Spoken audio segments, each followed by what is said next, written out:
Hi, good afternoon. Thank you for having me here. My name is Allan Gandelman, and I wear many hats in the farming, hemp, and cannabis sphere. I own a certified organic vegetable farm and have owned it for the past 10 years in Cortland, New York, called Main Street Farms. 3 years ago, we were licensed to grow and process hemp for CBD, and now have a vertically integrated small business with 40 employees and sell our CBD products across New York State at farmers markets and large retailers. Last year, I founded and am the president of the New York Cannabis Growers and Processors Association, which represents many of the 500-plus hemp farmers in New York. Our mission as an organization of cannabis producers, processors, and industry partners is committed to an economically viable, consumer-conscious cannabis industry dedicated to the care and well-being of our communities, our environment, and our employees.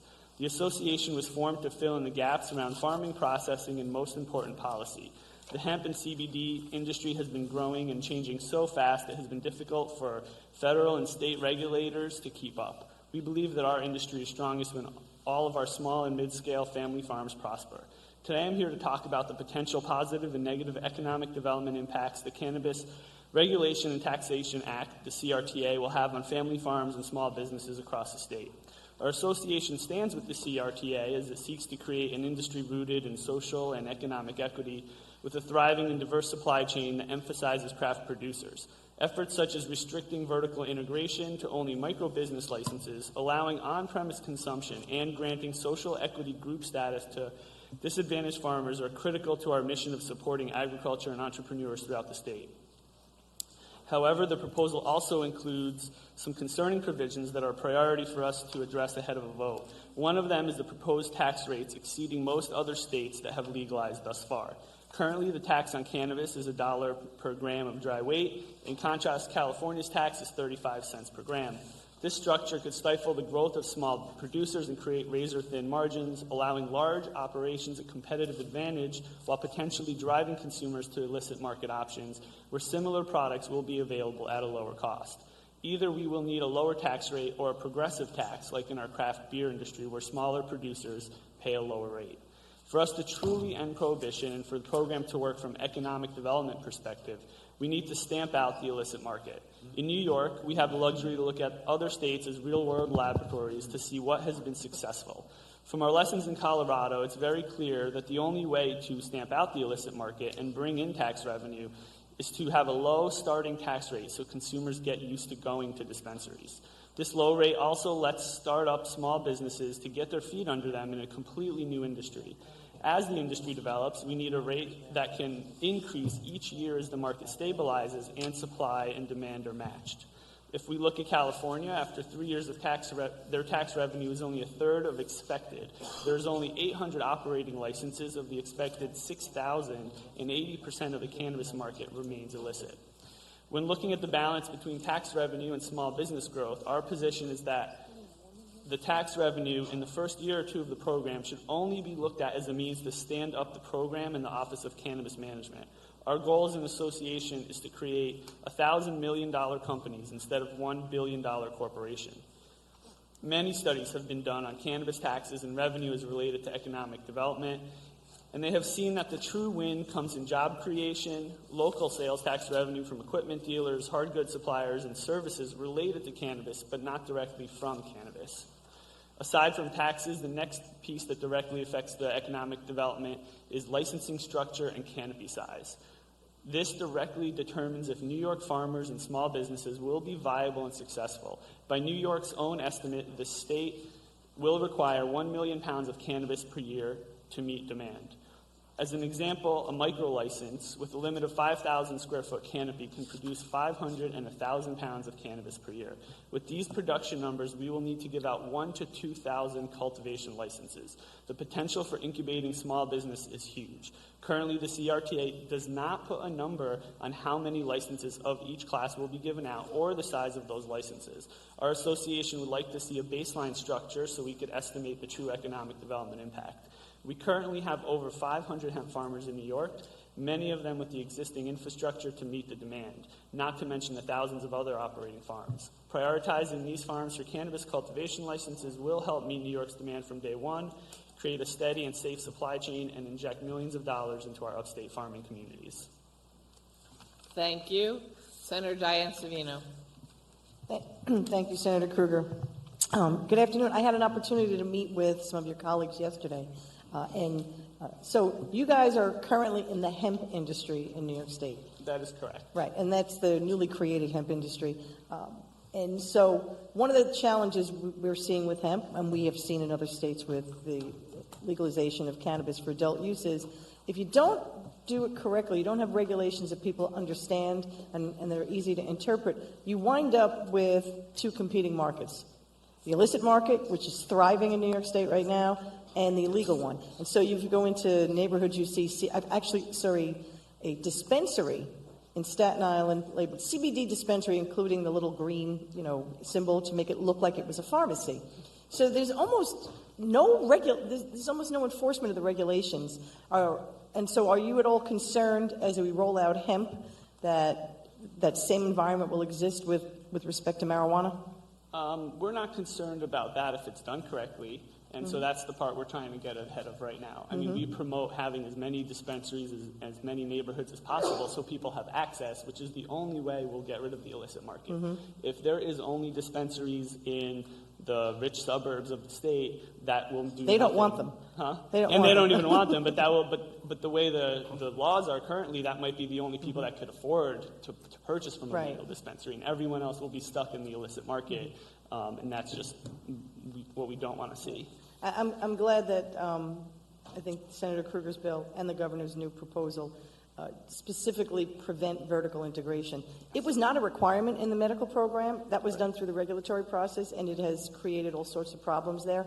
But what I would hope that you guys do is spend a lot of time talking to members of the legislature in both houses. Some of them don't realize that people smoke marijuana in New York State right now. It comes as a shock to them. They don't realize that it is as easy to get as ordering a sandwich and anything off Amazon. There are apps for the illicit market. Correct. You can have anything delivered to your house, and the illicit market looks incredibly like the legal one. So I would hope that you guys see your role here as educators to members who don't seem to really understand why it's important that we get this done right and we don't overtax it. Otherwise, we will wind up just like California did with a thriving illicit market that makes more money than the legal one. Right, correct. I agree 100%. And it's not just the taxes. It's a licensing structure, how many licenses there are, who's allowed to participate in the program, and where those businesses operate. So I think we have to look at it as a holistic solution and not just like it's only a tax issue or it's only a licensing issue, but there's many, many pieces to this that we would like to see worked out potentially in the CRTA right now so we don't have to worry about them being worked out later. I would encourage you to read the MRTA as well. Yes, I have many times. Thank you. Assembly? Senator Borrello. Thank you again, Madam Chairman, and thank you for being here. So if I'm hearing you correctly, you're very concerned that New York State might overregulate and overtax your industry. Welcome to New York State.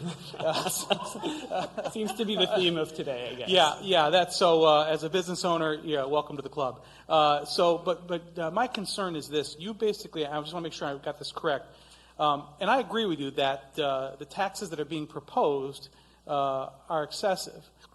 And you mentioned that the dry weight tax, $1 per gram versus California 35 cents, and that complicates things further. But so I think what I'm hearing you say is you're suggesting that New York State only set the rates so it generates enough revenue merely to cover the cost of the administration. So there should be no tax revenue for the state to go into the general fund beyond that. Is that what you're suggesting? I think that's what we've been seeing when you're starting a program like this is not to look at it as a huge tax revenue marker that you're using in other places, but just to create a really robust program.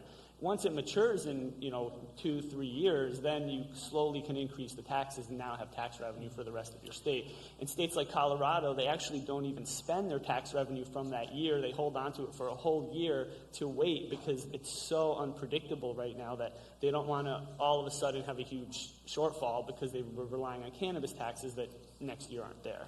Well, it is going to be unpredictable because of that same fact, because, we decriminalize marijuana here, and I don't know how you tell the difference between legal marijuana and illegal marijuana, and in all the other states have legalized it, the black market is booming. And that's part of the challenge that we face here in New York. But also, where I live in Western New York, we have several Native American territories. They've all indicated that if it's legalized here, they're going to sell it. So how do you propose that a legal distribution, which is probably going to be 30 to 50% more than say the Seneca Nation selling it, how are they going to be able to survive with that kind of distinct economic difference? Well, it doesn't have to be 30 to 50% more.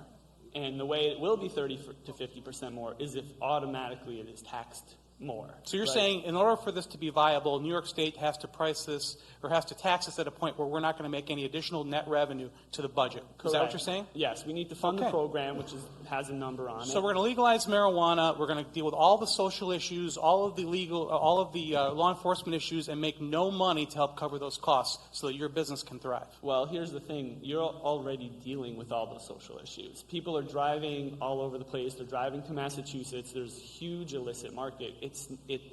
From all studies that have got it from other states, once they have legalized, they have not seen tremendous increases like projected here in New York on. You're right.